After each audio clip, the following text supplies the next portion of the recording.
नकलची तोते की कहानी। नकलची तोते की कहानी। एक बार की बात है, एक जंगल में एक तोता रहता था। वह बहुत ही नकलची था। तोता हर तरह की आवाजों की नकल कर सकता था। एक दिन तोता जंगल में घूम रहा था कि उसे एक आदमी मिला। आदमी बहुत ही दुखी लग रहा था। तोते ने आदमी की आवाज की नकल की और कहा, मैं बहुत दुखी हूँ। तोते की आवाज सुनकर आदमी बहुत हैरान हुआ।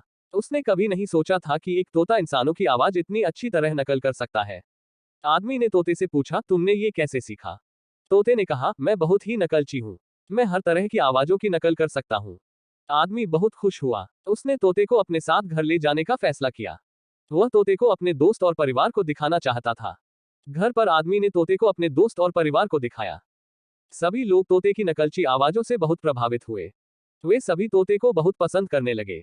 एक दिन आदमी को काम से बाहर जाना था। उसने तोते को घर पर अकेला छोड़ दिया। तोता बहुत बोर हो गया।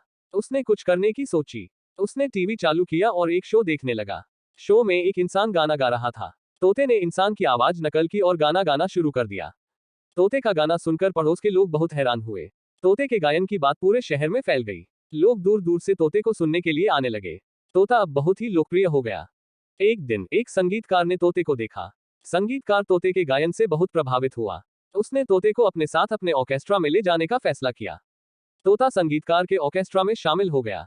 वह बहुत खुश था। वह अपने पसंदीदा काम को करने लगा था। तोता बहुत अच्छे से गाता था। वह ऑर्केस्ट्रा में एक बहुत ही महत्वपूर्ण सदस्य बन गया। धीरे धीरे तोते की प्रसिद्धि देश भर में फैल गई और तोता देशवासियों का चहेता बन गया।